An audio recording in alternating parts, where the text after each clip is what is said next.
Assalamu alaikum. My name is Rafia Rahman and today my topic is inter-ethnic conflicts and the collapse of the USSR. असली तनाज़ात और Soviet union का खात्मा। Mikhail Gorbachev की glasnost और पेरेट्रोइका की पॉलिसियों की वजह से ऐसे कई मसाइल पर बातचीत शुरू हुई जिन पर पहले कभी बात करने पर सोवियत हुकूमत की तरफ से मुकम्मल पाबंदी थी, और इसी दौरान ये जमहूरी निज़ाम सियासी तसादुम की तरफ चला गया जो कि इन रिफॉर्म्स के हामियों और मुखालफिन के दरमियान शुरू हुए, और इस तरह नेशनलिज़म का दौर भी शुरू हुआ, जबकि अभी इन रिफॉर्म्स पर बातचीत ही हुई थी और इस सोवियती इदारों की अहमियत में वाज़ेह कमी आना शुरू हो गई थी। इन तनाज़ात से निमटने के लिए इस बार सोवियत गवर्नमेंट ने अपनी ताकत और जबर के अंदाज को नहीं अपनाया, लेकिन उन्होंने इसके लिए कोई दूसरा लाहेअमल भी तैयार नहीं किया। और फिर सोवियत यूनियन के बहुत से हिस्सों की तरह सेंट्रल एशिया को भी इन तनाज़ात और कशीदगियों का सामना करना पड़ा, जो कि ये तनाज़ात बगावतों और झड़पों में बदल गए। 1986 और 1991 के दरमियान होने वाले इन तनाज़ात में हज़ारों लोग मारे गए।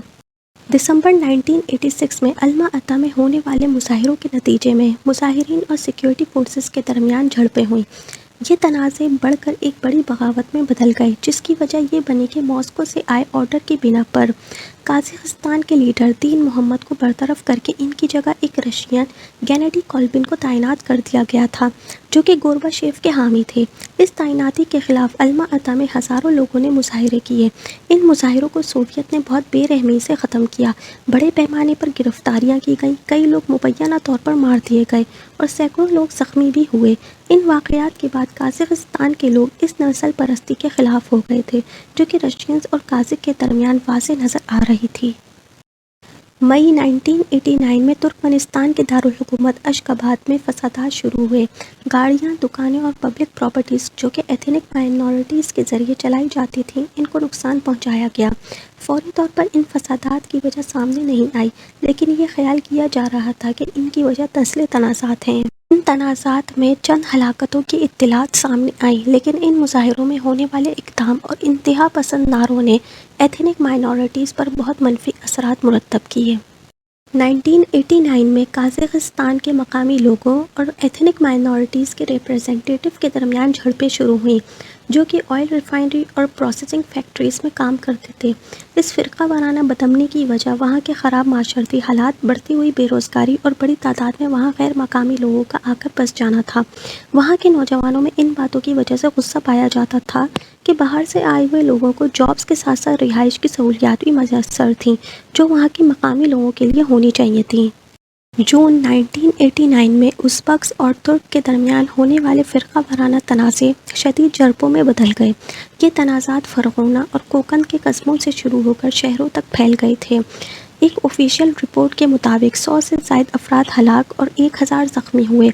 प्राइवेट और पब्लिक प्रॉपर्टीज़ को तबाह कर दिया गया।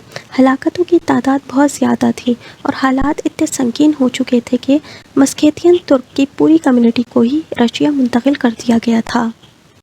फरवरी 1990 में दुशंबे में हज़ारों लोगों ने मुजाहिरों का आगाज़ किया, लेकिन बाद में ये मुजाहिरे पुरतशद्दुद हो गए। ताजिक और एथनिक माइनॉरिटी ग्रुप्स के दरमियान क्लैशेस हुए। पब्लिक प्रॉपर्टीज़, दुकानें और गाड़ियों को बड़ी तादाद में जला दिया गया।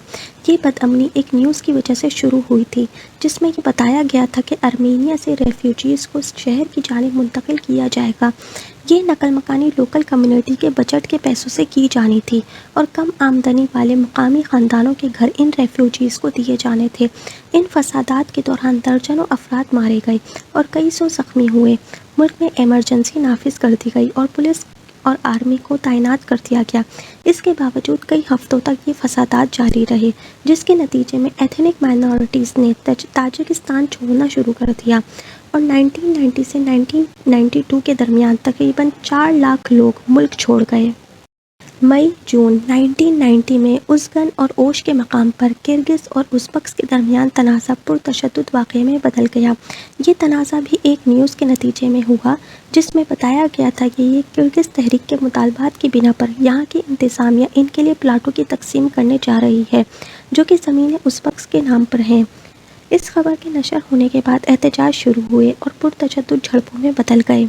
یہ اس وقت کے واقعات میں سب سے خطرناک واقعہ ثابت ہوا تھا۔ ان پرتشدد واقعات میں 600 سے 1200 افراد ہلاک ہوئے اور 1000 افراد کو ہاسپٹلائز کیا گیا۔ ان سیاسی انتشار اور تنازعات کے خلاف سینٹرل ایشیا نے بھی نیو سوویت یونین ٹریٹی کے مذاکرات میں حصہ لیا۔ اس معاہدے میں یہ طے پایا گیا کہ سوویت یونین کی اہمیت کو برقرار رکھتے ہوئے باقی یونین کو بھی ان کے پورے جمہوری حق دیے جائیں گے۔ سوویت یونین کے کچھ رہنماؤں نے اس کی سخت مخالفت کی اور ماسکو میں بغاوت کی کوشش کی، لیکن اس بغاوت کو دبا دیا گیا تھا۔ سوویت یونین کے 3 لیڈر، جو کہ رشیا، یوکرین اور بیلورشیا سے تعلق رکھتے تھے، دسمبر 1991 میں ایک معاہدے پر دستخط کر کے بغیر مشروط طور پر USSR کو تحلیل کر دیا گیا اور اس طرح USSR کا خاتمہ ہوا۔